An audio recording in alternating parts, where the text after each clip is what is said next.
My name is Jim Smith. I am the town manager for Sutton, and I am joined today with our planning and economic director, Jennifer Hager, who will work with us to go through all the planning articles that are part of the May town meeting warrant.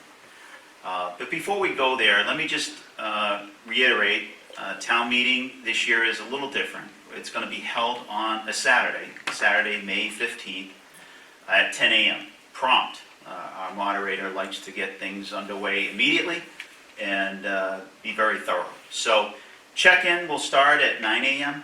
and come prepared.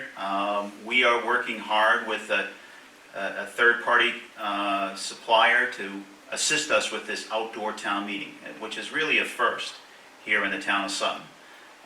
It's not unusual to have a Saturday town meeting, which we had some 25 years ago plus, but outdoors is a new event for us. So, the communications department, Pam Nichols and Christine Hicks have been working hard with Laura Caruso to plan this event and working with the third party. So, come prepared, bring some patience, and we'll get through this. And so I thank you for that.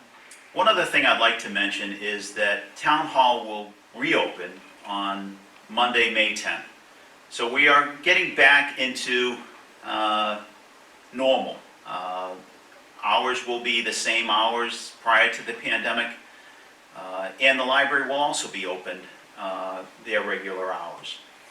In addition, the senior center will reopen on Monday, May 17th, and they will work with some unique rules to the senior center, but they will reopen and be available for individuals to attend the senior center. So we're slowly getting back to normal, but we appreciate your patience. The one thing about a town meeting was we're asking you to wear a mask to town meeting. You can obviously, when you get in your chair and your seat, you can remove your mask. And the same thing goes for town hall. When town hall reopens, we ask that everybody wear a mask and enter town hall. There will be sanitizing locations in every window, but just for the safety of everybody, until we get through this crisis, that everybody be responsible and helpful in that, and we appreciate your willingness to do that. We have 36 articles that we want to go through. 22 are town, sponsored by the select board, and 13 or so, or 14, 13 are planning board articles, sponsored by the planning board. All articles have been reviewed by the finance committee. They have approved all articles. So I suppose without further ado, we will get into the individual articles. The first 10 articles are standard articles that we have had on the town meeting warrant for the better part of 10 to 12 years. So you won't see anything different in the first 10 articles, but I will go through them just the same. Article number 1 is to receive reports from town officers and committees. Every once in a while, we have had a committee established by town meeting. The Charter Review and Bylaw Committee gave updates to the town meeting every once in a while. But I don't believe we have any reports from town officers or committees this year, so that one will move quickly. Article 2 and Article 3 are similar. They are to allow the cemetery commissioners to employ themselves. And Article 3 is to allow the Board of Health to employ themselves. This is a requirement under 268A, the conflict of interest law, that ultimately the legislative body of a town needs to authorize the employees to receive compensation and sit on a board at the same time. So obviously, very rarely does the Board of Health actually have to go out and do any sort of inspections. We have private folks that help us with that. In the past, they've had to do that, so we just keep that as a placeholder, as a possibility. Article 4 is to fund the sewer department. It is an enterprise fund. 4 and 5 4 is the sewer department, 5 is the transfer station. Enterprise funds are situations where the revenue needs to support the expenses. So it's a self-contained entity, independent of the general fund. And the sewer department budget is balanced, and there's no rate increase in the, or user fee increase in the sewer department. Article number 5 is the transfer station. Same situation, it's an enterprise fund. We raised the sticker fees about a year ago or so, and there's no increase in sticker fees this year. The user fees are essentially the same as they were in last year.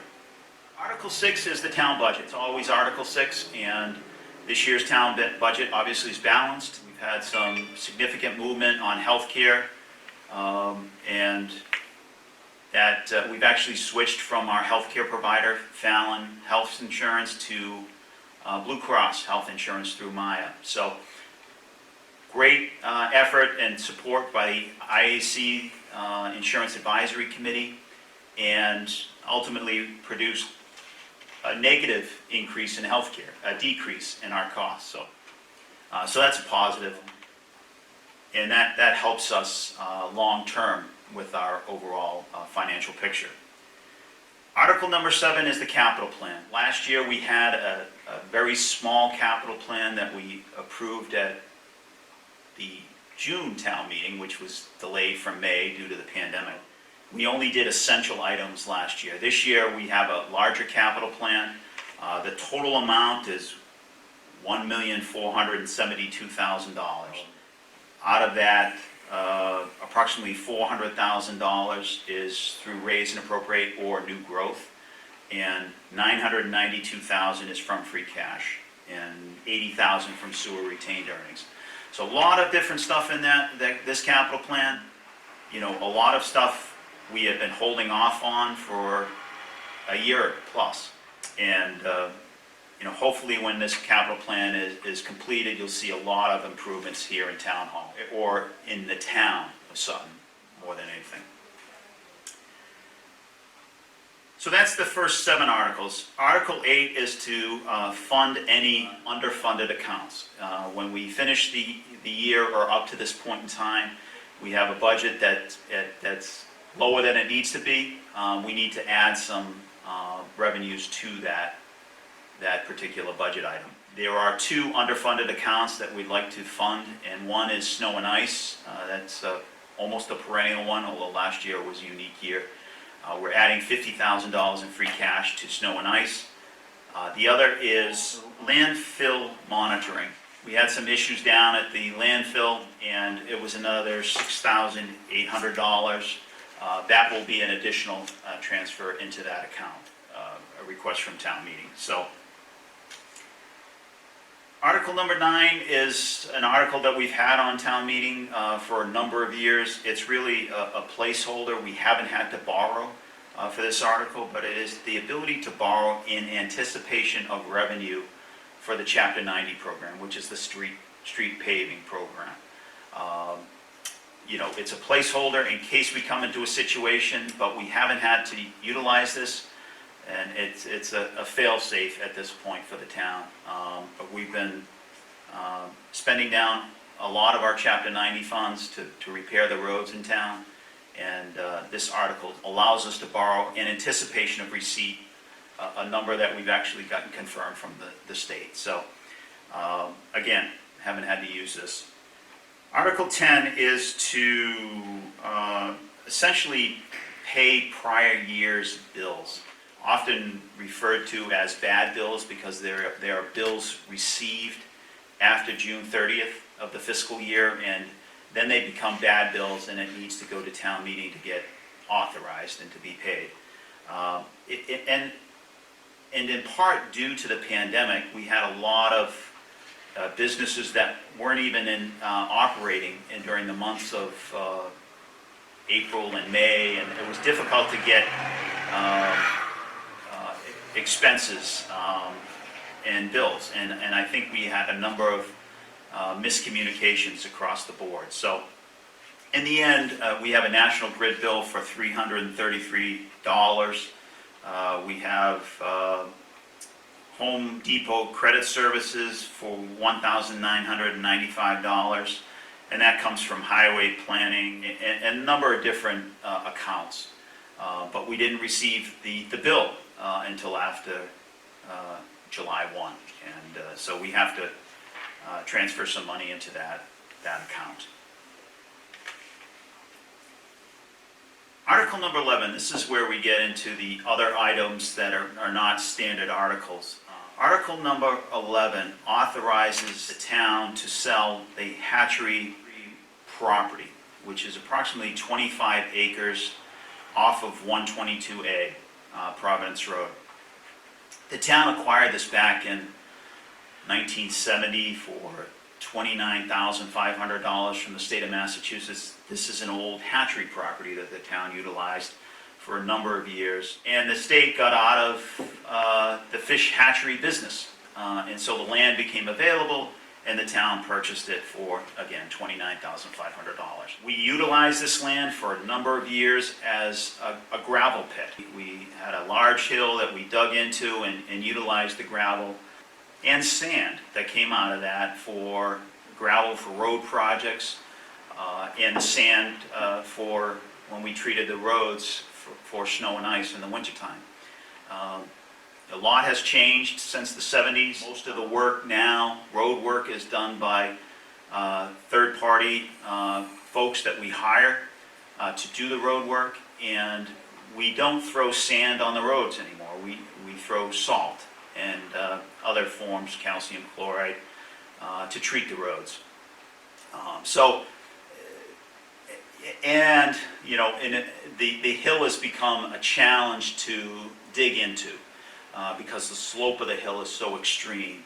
The concern is that, you know, a backhoe goes in and the sand and gravel fall on top of the operator, and that's a situation that we won't accept and won't have happen. So ultimately, for the last 10 to 15 years, the land has been sitting there.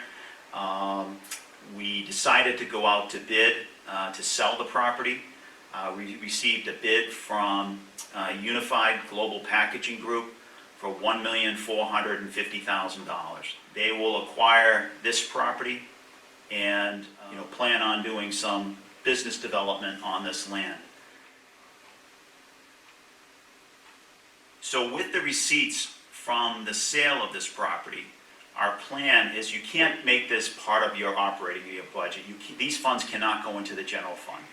Otherwise, communities, whenever they're in a difficult financial situation, one of their options would be, let's just sell property and add it to the general fund and deplete the town's resources. And that's not a good way to do business, and I think the state has agreed.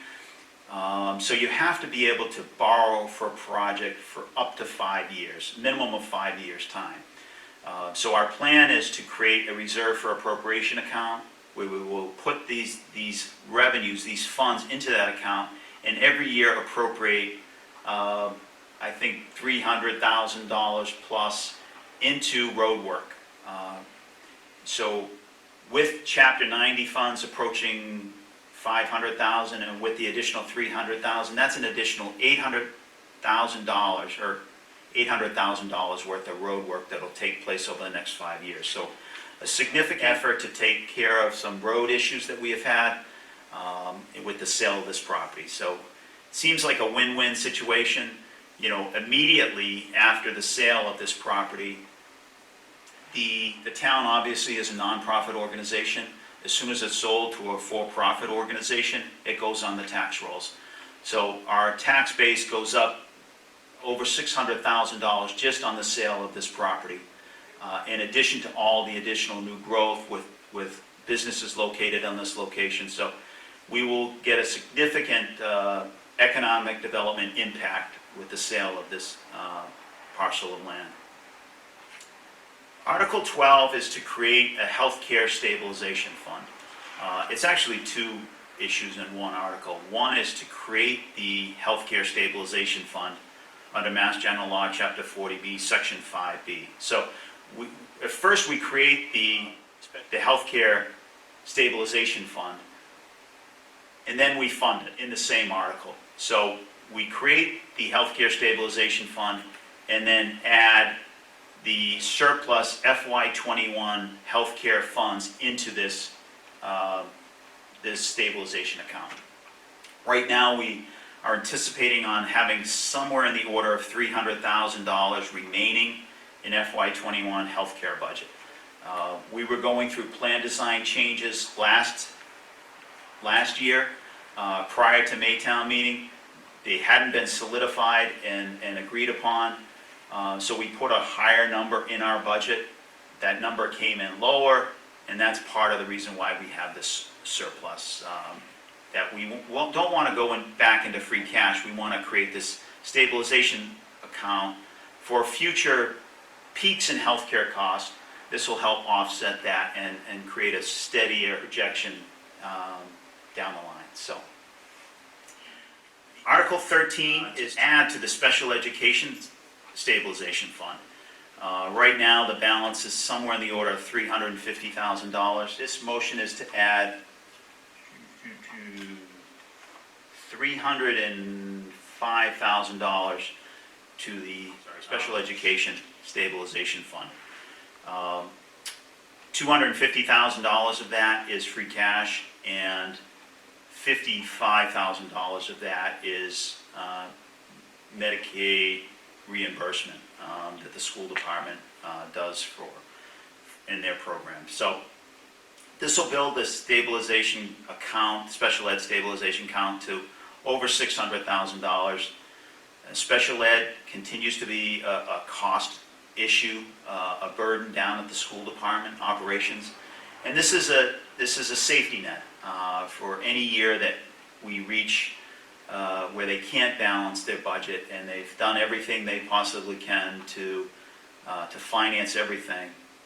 This is an account that needs to be authorized by the school committee and the select board, and ultimately get town meeting authorization to transfer the funds out of there to help support the school department budget. I don't see it being utilized immediately, but it's there in case of necessity. Article 14 is to continue to fund the OPEB account, other post-employment benefits. Current balance in that account is $2.3 million, plus or minus. We are looking to add, we're essentially following the select board funding policy and looking to add $390,000 to that account. That policy is essentially 10% of free cash, which was $345,000, as well as cell tower revenue from Town Farm Road cell tower. And that amount was an additional $45,000. So a total of $390,000 will be added to the OPEB trust fund account to deal with future retirees' health costs, responsibility of the town. So that's a very positive account, close to $3 million, which is a significant funding level, but there's still work that needs to be done on that particular issue. Article 15, 16, 17 are essentially the select board's wish to change their title from Board of Selectmen to Select Board. This is a statewide issue. The fact is, the state association, the Massachusetts Board of Selectmen's Association, changed their name to the Massachusetts Select Board Association. And you see surrounding towns are making similar moves. But the board voted to change their official title from Board of Selectmen to Select Board. And this is changing language in the charter, is Article 15. Article 16 is changing the title in the general bylaws, and Article 17 is changing the title in the zoning bylaws. So all three are required to officially change their title from Board of Selectmen to Select Board. That's those three articles. Article 18 is a result of the Stormwater Management Bylaw. It's a wording change within the penalty. The original wording was, shall result in a criminal fine of not more than $300. Town council had an issue with that back in the fall town meeting of 2019 when this was originally presented, and they felt with the not more than language, it was too ambiguous, and it wasn't a solid number. And by not making it a solid number, it left the non-criminal disposition unavailable to the town. So if somebody violated this, they couldn't call and request a hearing and meet with a hearing officer and try to reduce the fine or come up with some mitigation. They were stuck with the $300. So we want to make this change to provide some flexibility within the bylaw and to create an alternative. Somebody might have just made a mistake, an oversight, and maybe we can work with them to resolve the situation, fix it, and not have to levy a larger fine. So this is a request of town council actually to change this language to make it compatible with non-criminal disposition, and the select board endorsed that, and they would like to move forward with this. Article 19 is adoption of the BRAVE Act. It's Mass General Law, Chapter 59, Section 5, Clause 22nd H, a number of different provisions, but this essentially is for Gold Star families that lost a son or daughter in active duty. It allows for a full exemption on personal property tax. Right now, we only have one resident in town that lost her son or daughter in active duty. A very sad situation, but it's a way that we can send our thanks for their loved one's service to the country. And this has been endorsed by the board and the finance committee and everybody else. So we're recommending passage of this particular article. Article 20 is one that's been outstanding for a little while. Obviously, we had this ready to go for last May/June town meeting, and that's the purchase of 6 acres of land up on Waters Road, across the street from Waters Farm. The area is typically known as the parking location for Waters Farm Days. So this land is available. We have a purchase and sale agreement on this land for $225,000. Our plan is to fund $145,000 through free cash and $80,000 from the Conservation Land Acquisition Fund. And the combination of those two funds will allow us to buy 6 acres of land. We will have parking for Waters Farm Days, and when we get back to those days, and additionally, we control the land, and we can improve the land, improve the drainage on that property, and make that land, additional land, protected in perpetuity for Waters Farm, the historic Waters Farm. So this is, board is recommending passage of this, and shortly thereafter we will close on this property and own that 6 acres of land up on Waters Road. Article 21 is, this is the land swap with J&G Foods. So this is land out on 122A Providence Road, 39,000 square feet right on the roadway. It's not buildable in any sort of way, but there's been an issue on Blackstone Street with trucks idling for a long period of time, so that eventually they can get into a loading dock and unload or pick up whatever they need to pick up at J&G Foods. And we reached out to J&G and came to an agreement, the select board has approved it, that essentially a land swap, that J&G Foods gets a queuing up area so they can idle their trucks or keep their trucks out on 122A, not in a residential neighborhood type area. And, you know, at a certain time that they can go into a loading dock. In exchange for, we get access easements essentially for the bike trail, long planned bike trail that plans to go down Blackstone Street, and various other trails. And that's the agreement, that we get use of their land, easements on their land for this particular use in exchange for a queuing up area for their trucks. I don't know if you have anything to add to that. No, just that J&G Food controls probably a third of the land area that we need under easement for the Sutton section of the bikeway. So getting the easements from them will knock out more than a third of the easements we need to accomplish that bikeway. So it's a significant improvement. And J&G has been a great partner with us in the past by giving us easements related to the bridge replacement. Right. There at Blackstone Street, and as well as easements to allow us to do re-entry for canoers going back down into the river with our Tricentennial Park project. So they've been a great partner, and this will help eliminate some idling concerns, like you said, adjacent to the Blackstone Street neighborhoods, and some safety concerns with traffic being able to get through there in exchange for about a third of the easements we need as we proceed with the bikeway. Yeah, good, thank you. So that's that.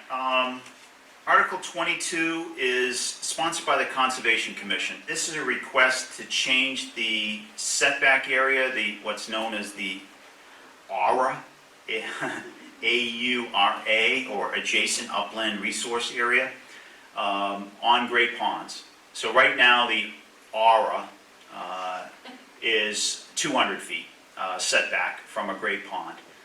Their request is to change that to 100 feet in reflecting essentially what the state of Massachusetts DEP regulations are, to come more become more compatible with the state regulations. The Conservation Commission Chair Bill Wentz will be at town meeting to address this article to town meeting, and that is their request, is to change the setback from 200 to 100 in the same as the state DEP has for wetland setbacks. And that's all I have for town articles. Now we head over to Jen Hager. We'll also have some town articles, but zoning-related town articles. So I'm going to give this a try, and hopefully I won't confuse anybody more than they are confused just by reading the language. All right, Article 23. Article 23 is a proposed zoning district addition.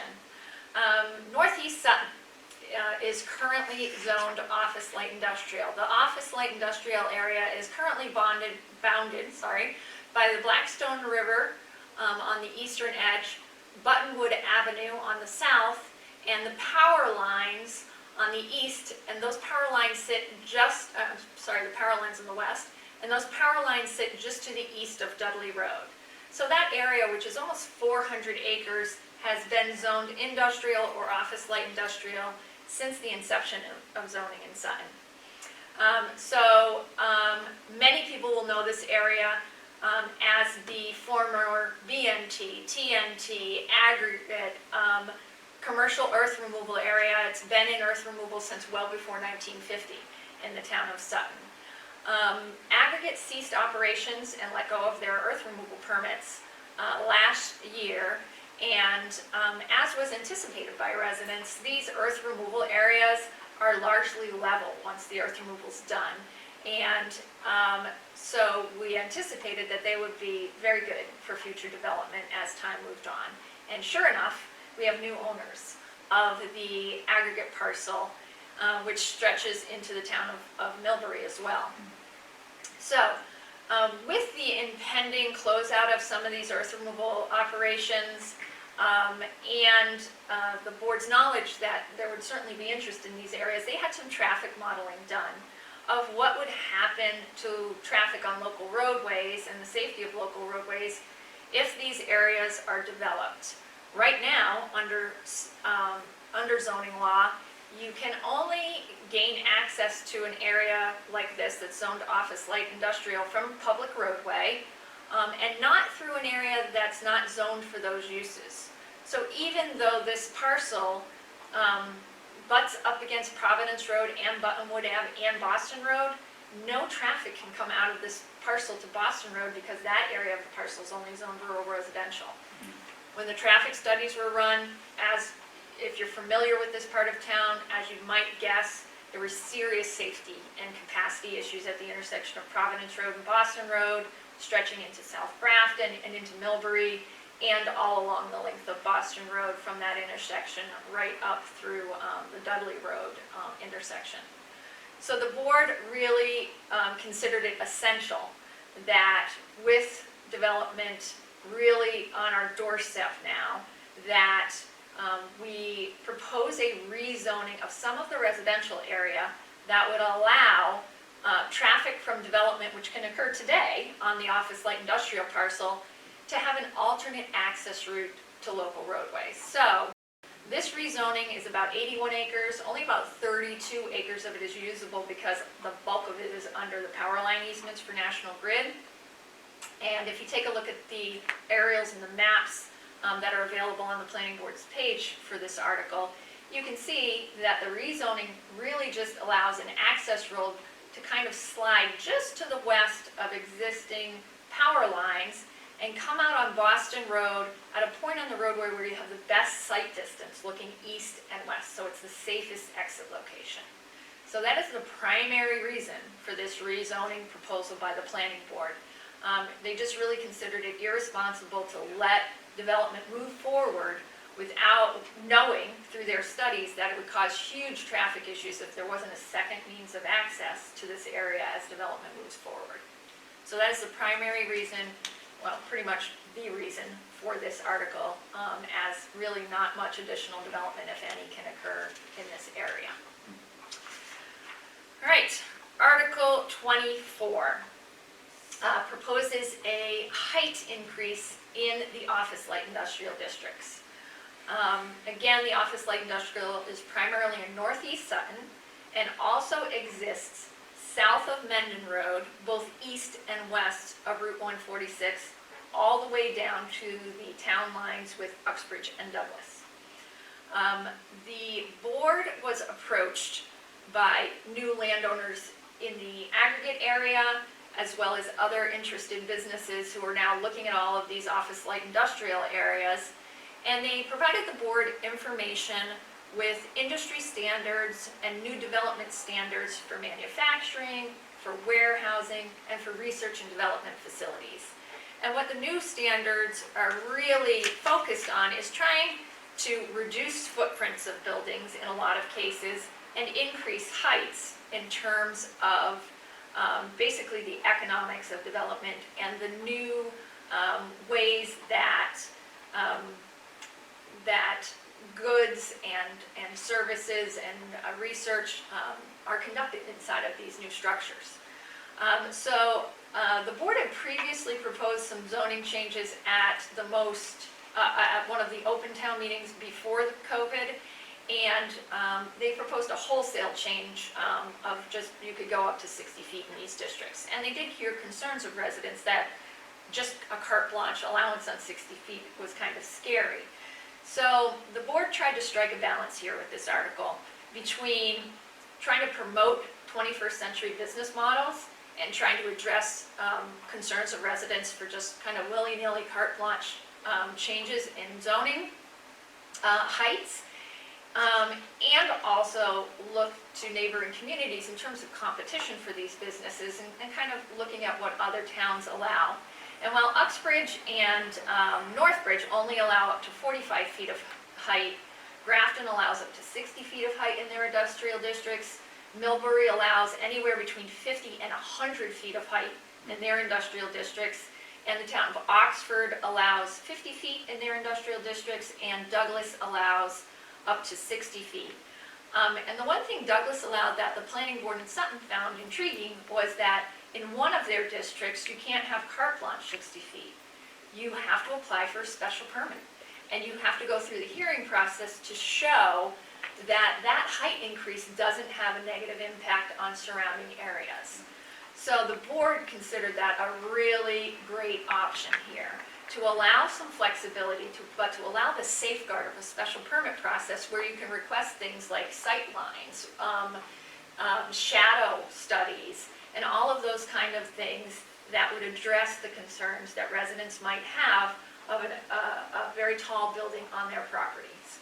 So the board agreed that they would sponsor this article to allow our height in the office light industrial, which is currently at 35 feet with an increase to 45 feet adjacent to Route 146, to go as high as 70 feet, but only with a special permit granted through the planning board, considering all those kind of things like site distance and the like.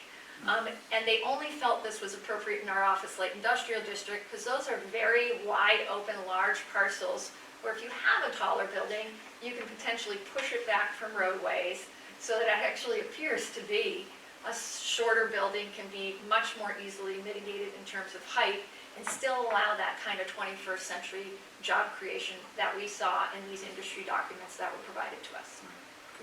So that's the reasoning behind Article 24. All right, Articles 25 through 31 are all interrelated. As we were talking about the office light industrial district, there's a lot of focus on this district due to property ownership changes and the development industry really finally coming to Sutton's door in these areas, which were largely sand pits from like 1930, 1950 forward, that have now kind of closed out their permits, are level as we anticipated, and are just really ripe for development. In the town of Sutton, as most of you may know, very little of the town's land area is zoned for tax-based and job creation. Really, roughly 8% tops. And in the office light industrial district, we only have 760 acres of the town's 21,778 acres. So very little acreage as a percentage of the whole available in these areas. So with developers knocking on our doors, the board felt it was really important to take a good look at the use table. And the use table in the town of Sutton basically says what you can have in Sutton, what you cannot have in Sutton, and what you can have in Sutton with special permit processes.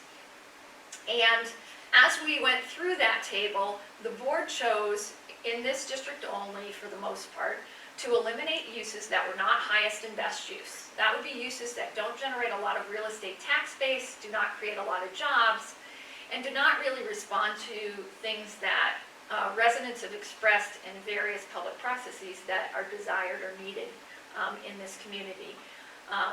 So they went through the use table, they eliminated some uses, they added some uses, and they changed the permitting methods for some uses to try to encourage them in this area. For instance, they have suggested that self-storage facilities be eliminated in the office light industrial district, and frankly, they also requested that those be eliminated town-wide. They don't create jobs significantly at all. They don't bring a large real estate tax base.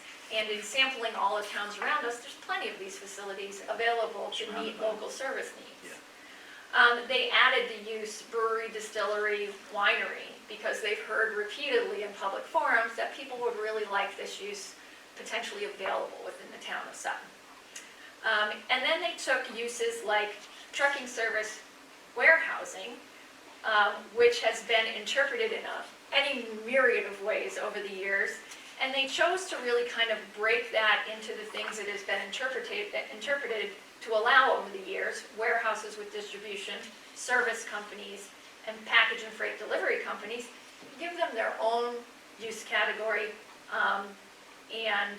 so people are clearer when they look at the use table what is allowed, what isn't allowed, and they don't come face to face with these kind of amorphous terms that they don't know what it means.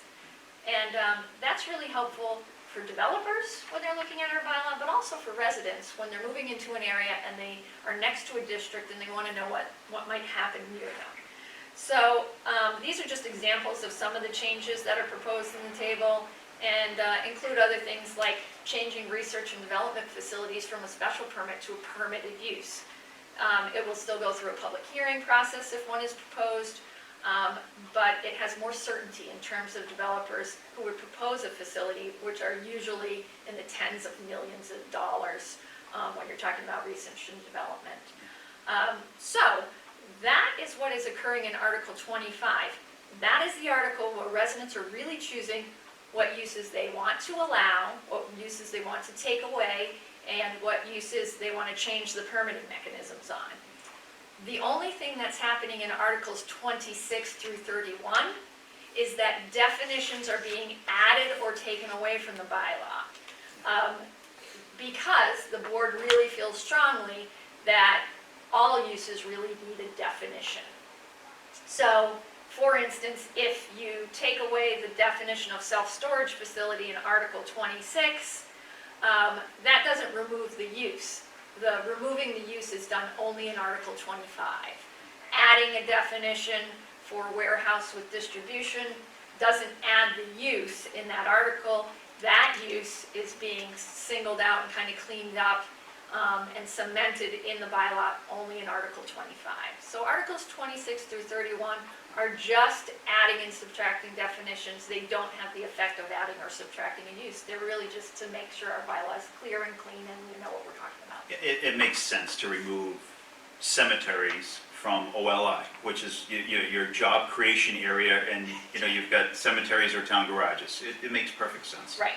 So as you roll through that table, you're just taking a look at what the board's thoughts are, trying to represent the residents and what they've heard from residents on what might be highest and best uses in this very limited part of town that is left for really job creation and tax-based creation. So that is Articles 25 through 31.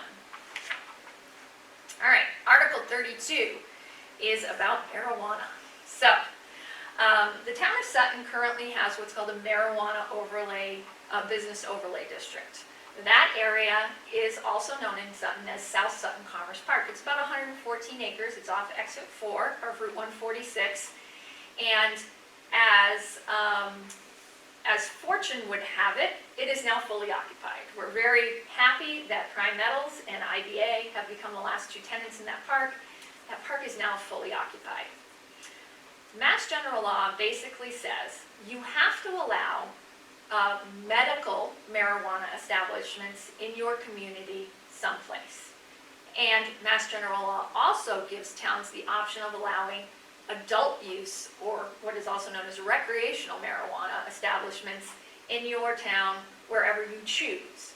In the town of Sutton, in the past, residents voted at town meeting to allow adult use / recreational uses in the marijuana business overlay district. They disallowed retail and on-site consumption for adult use and recreation. And all of those uses are currently allowed within the marijuana business overlay district. With IBA and Prime Metals moving in and the district being full, a number of things come up. The board is proposing that instead of just allowing those uses in this 114-acre portion of the office-light industrial district, that we actually open up all of the office-light industrial district for these uses, both medical and adult use recreational. There are 3 reasons why the board feels that this is really important. The first is to avoid legal challenges. While most marijuana businesses come to a town, and if they're denied, they just go someplace else because a lot of towns want these uses, there is certainly an opportunity, or possibility, I should say, that a business would really want to locate in this town for one reason or another, and that when they're faced with a board saying, no, we don't have any spots open, that they would say, well, under state law and some case law that's been out there in the past, I can go anywhere then. I'd like to go anywhere.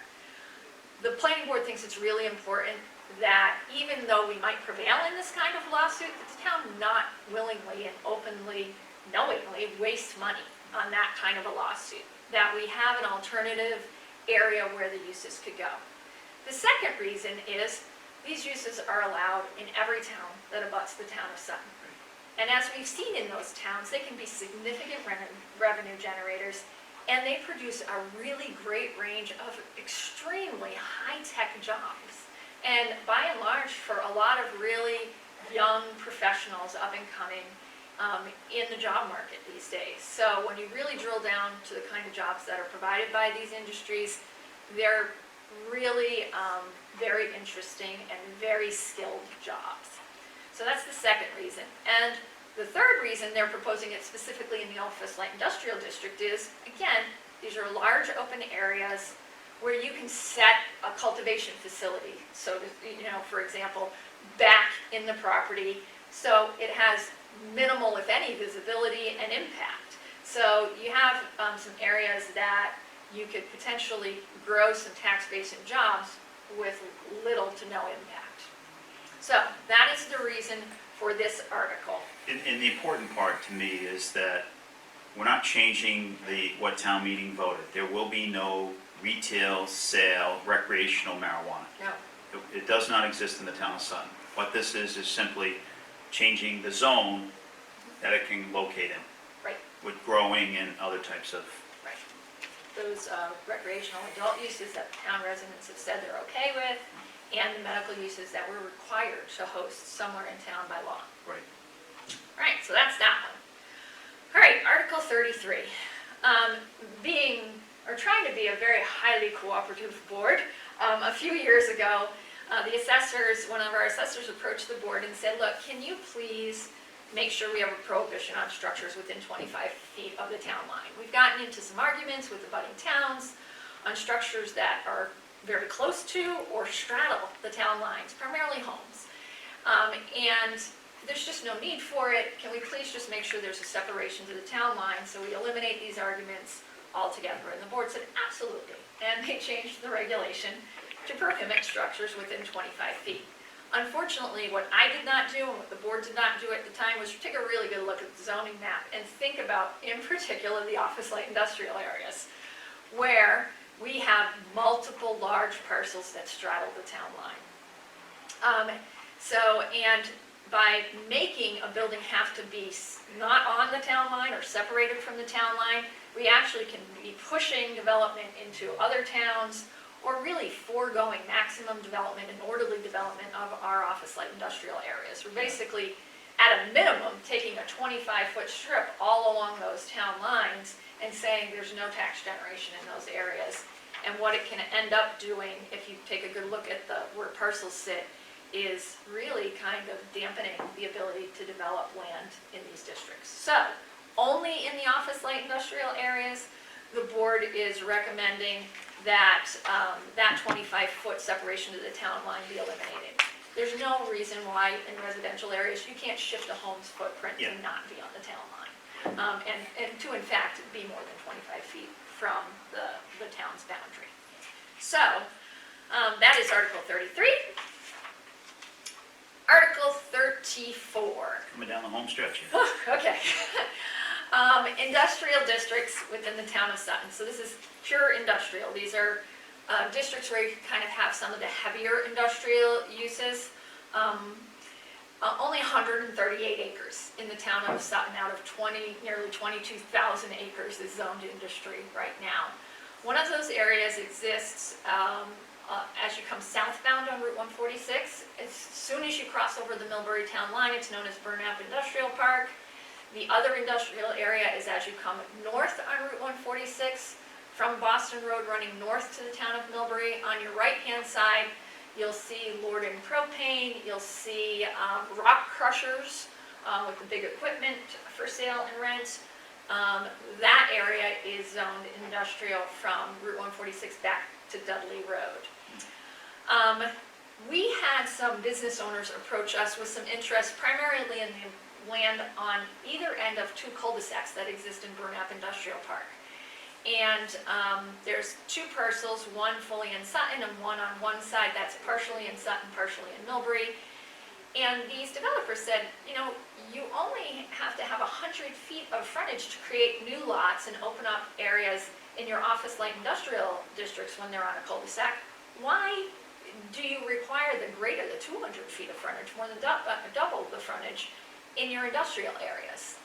And frankly, the answer was that when the office light industrial district was created about 30 years ago, the consultants that worked with us at the time were really just focused on that one district. They didn't take a step back and look at regulations in the other industrial districts, so that regulation wasn't changed.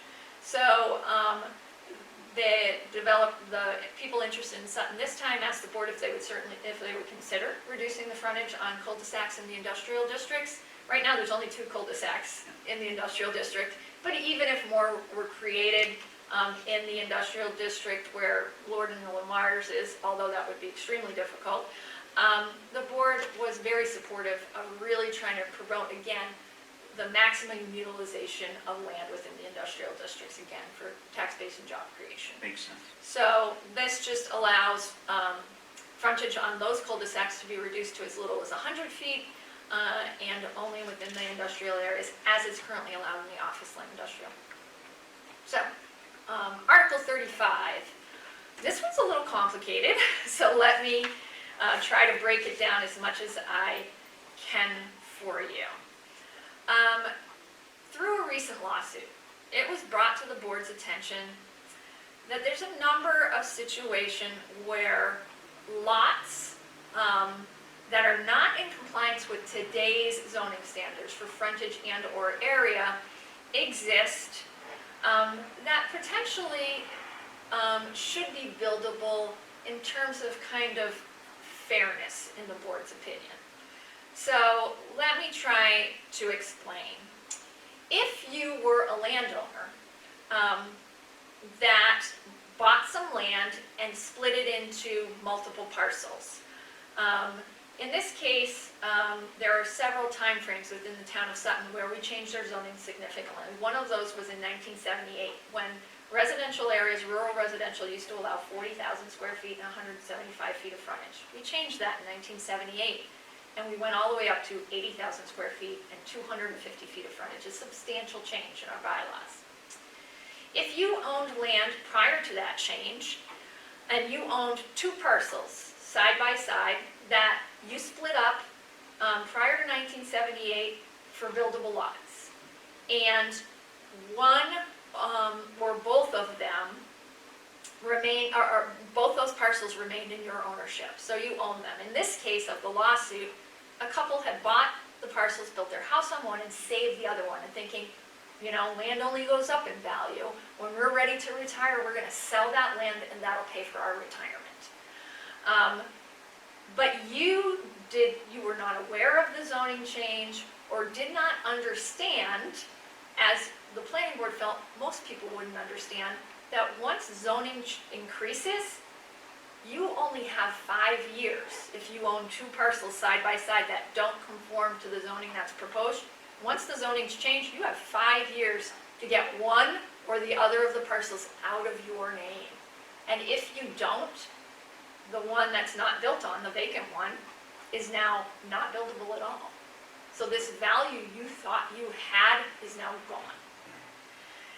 And the board's thought was, yes, there's a certain amount of you should know these things, but in reality, how many people really would know these things if they're not on a planning board or they're not tied into zoning law?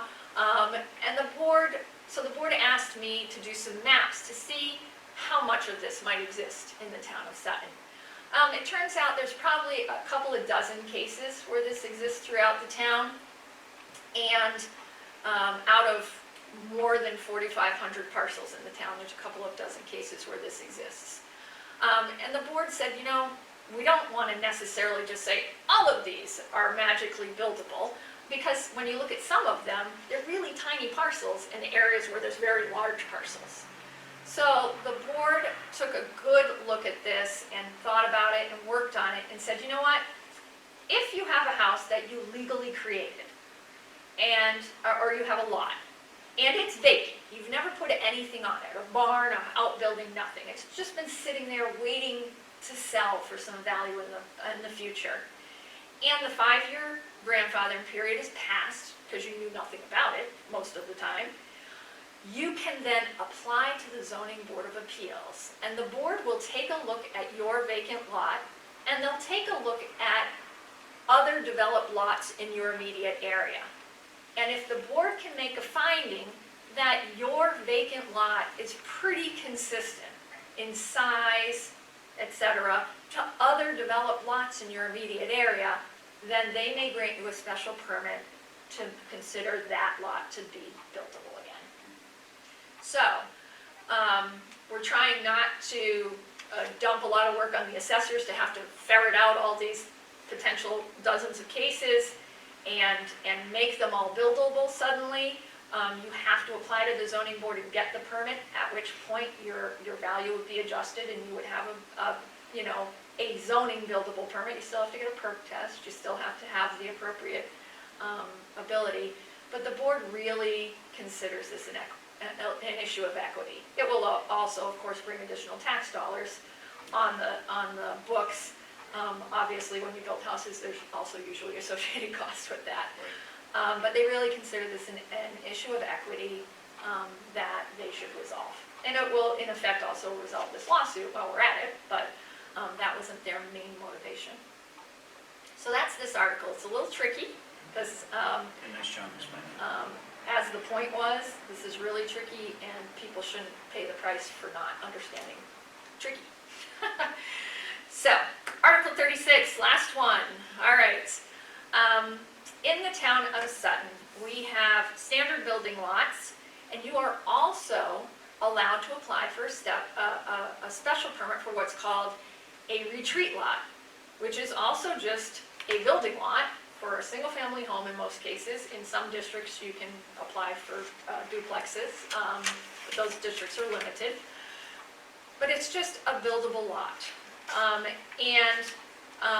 A number of years ago, we said, you know, if you can have as little as 50 feet of frontage for a retreat lot, but the trade-off is you have to give us triple the area.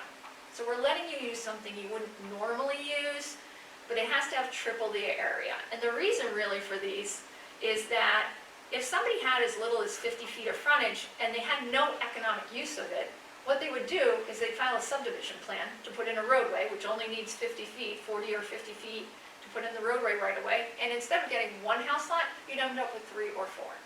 So the board wanted to give owners of land like this a different economic purpose for them that would maybe eliminate a bunch of little cul-de-sacs that were popping up all over town. So, and it's actually been very effective in the town of Sutton. We just kind of, as a knee-jerk reaction, you used to have, for standard lots, you have to have 60% of the lot has to be upland or non-wetland for it to be buildable. So, kind of as a knee-jerk reaction, if you needed triple the area, you said, oh, you have to have triple the upland. But when we really started thinking about that, it's still just one house. So the reason for 48,000 square feet of upland on a standard 80,000 square foot lot is that's enough area when you look at septic system design for a well, a house, a septic, and a bunch of extra areas should your septic system have problems and need to be relocated or repaired. You can only still have the same one house on a retreat lot, so there's really no reason other than being just kind of anti-development or anti-building to require 3 times the area for the same house.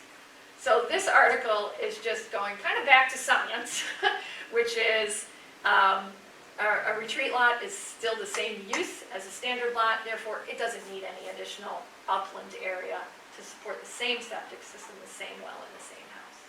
So it's just kind of going back to science with this article and cleaning things up. Good job. That's all I've got. So that's it for May town meeting. 36 articles. Hopefully it goes smoothly and quick.